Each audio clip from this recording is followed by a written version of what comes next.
안녕하십니까, 이몽수 변호사입니다. 변호사를 한 지 이제 10여 년이 되고 있는데요. 그간 하도급 관련하여 여러 가지 소송이나 자문들을 맡아오면서 하도급법에 대해서 관심을 가지고 업무를 진행해 왔습니다.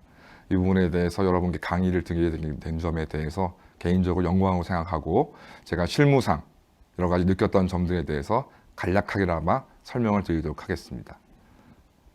오늘 강의를 진행하고 싶은 내용은 하도급법 핫 이슈입니다. 첫 번째, 하도급 거래의 중요성. 두 번째, 2021년 하도급법의 재개정 사항을 설명드리겠습니다. 세 번째로는 최근 공정위의 하도급법 집행 동향에 대해서 말씀드리도록 하겠습니다. 먼저 하도급법의 정의에 대해서 말씀드리겠습니다. 하도급의 정의는 하도급 거래 공정에 관한 법률 제2조 제1항에 설명되어 있습니다.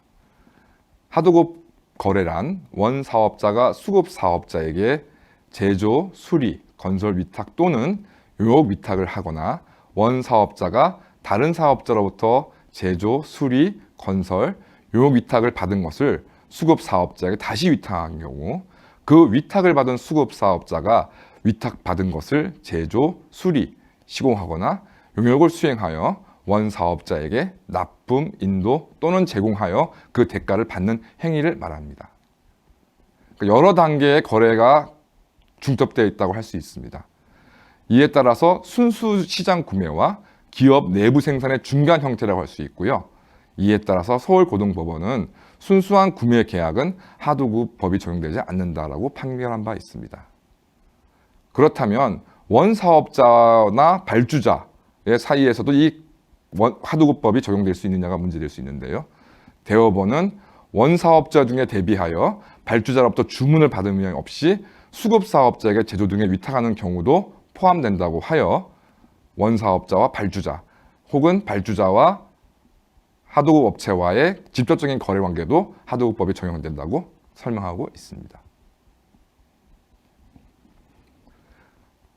하도급법의 목적에 대해서 말씀드리겠습니다. 하도급법 제1조에는 공정한 하도급 거래 질서를 확립, 대등한 지위에서 상호 보완하며 균형 있게 발전할 수 있도록 함으로써 국민 경제의 건전한 발전을 이바지하는 것이 하도급법의 목적이라고 설명하고 있습니다. 앞서 말씀드린 바와 같이 사실상 대부분의 기업 거래가 하도급 거래에 해당되기 때문에 열악한 지위에 놓여있는 수급사업자를 보호하는 것이 궁극적으로는 전체 국민경제 발전을 도모하는 것이라고 할 수 있습니다. 따라서 그만큼 하도급법의 중요성은 두 번 강조해도 지나침이 없을 것이라 할 것입니다.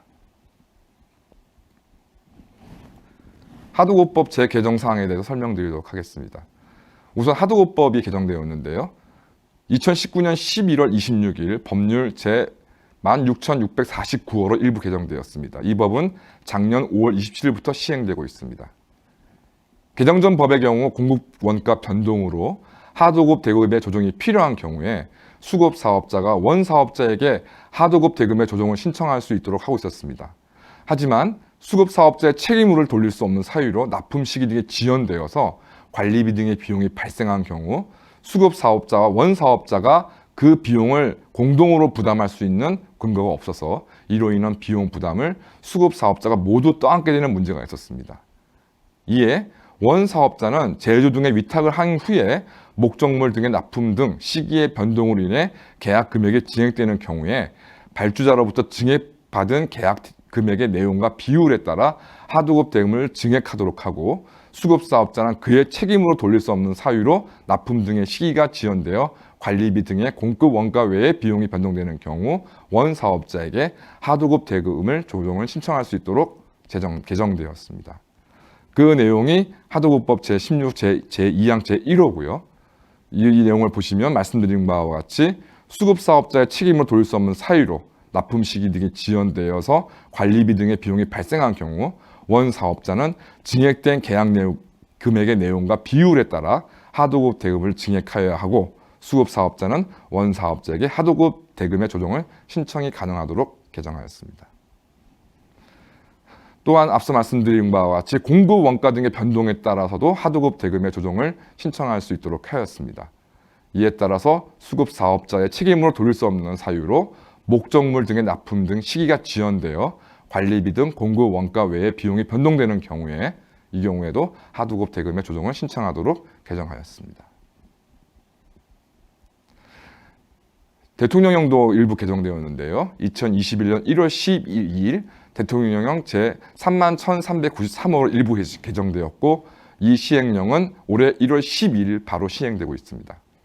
개정 이유에 대해서는 법 위반 사업자에 대해 부과하는 벌점이 일정 점수 이상으로 누적되면 입찰 참가 자격 제한 요청 등의 조치를 하고 있는데 벌점의 누산 점수 산정 시 고려되는 벌점 경감 사유 및 경감 폭등, 경감 그 기준을 수급 사업자의 보호의 관점에서 합리적으로 개선, 법 위반 사업자의 자발적인 행태 개선을 유도하는 한편 원 사업자에서 제외되는 중소기업자의 범위를 물가 상승 및 경제 발전에 따른 변화를 반영하여 현실에 맞게 조정하고 중소기업 협동조합이 수급 사업자를 대신하여 원 사업자와 하도급 대금 조정 협의를 할 수 있는 요건을 완화하여 현행 제도의 운영상 나타난 일부 미이점을 개선 보완하려는 것입니다. 그 첫 번째로 법 적용 대상 중소기업자의 범위가 확대되었습니다. 원 사업자에서 제외되는 중소기업자의 범위를 제조 수리 위탁의 경우 연간 매출액 20억 원 미만에서 30억 원 미만으로, 건설 위탁의 경우에는 연간 매출액 30억 원 미만에서 45억 미만으로 각각 사용하여서 원 사업자의 지위에 있었던 중소기업자의 부담을 경감하였습니다. 또한 중소기업 협동조합을 통한 하도급 대금 조정 요건을 완화하였는데요.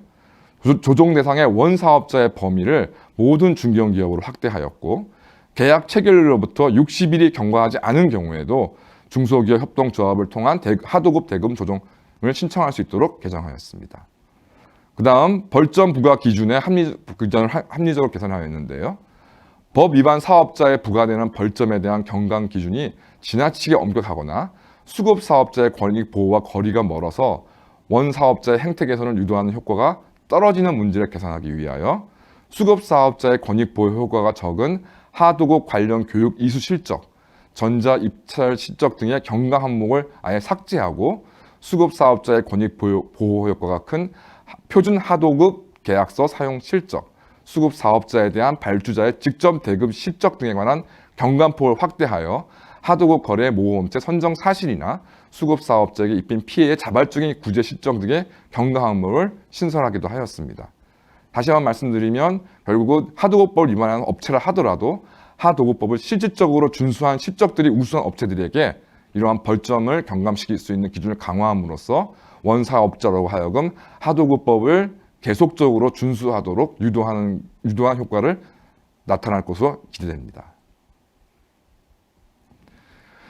최근 공정위의 하도급법 집행 동향에 대해 말씀드리도록 하겠습니다. 2020년 12월 16일 8개 업종의 표준 하도급 계약서를 제정 혹은 개정하였습니다. 특히 새로 제정된 것에 좀 주목이 가는데요. 승강기 설치 공사 업종과 방산 업종에 새롭게 표준 하도급 계약서가 제정되었습니다. 2021년 1월 12일 날에는 특정 수구업자를 차별 취급하여 하도급 대금을 결정한 업체가 공정위의 제재를 받게 되었습니다. 또한 2021년 5월 3일에는 제외 관련 비용 등 각종 비용을 부당하게 전가한 행위를 중심으로 해서 건설업체에 대한 현장 조사를 실시하였고요. 그 다음 2021년 5월 4일에는 부당 특약을 설정한 불공정 하도급 거래 행위를 제재하였습니다. 공정위 같은 경우 최근 하도급 업체에 대한 부당 행위에 대한 실질적인 조사를 강화하는 것으로 보여지고 있고 이는 앞으로도 계속적으로 공정위의 중점적인 사항이 될 것으로 보입니다. 네, 이로써 강의를 마치도록 하겠습니다. 감사합니다.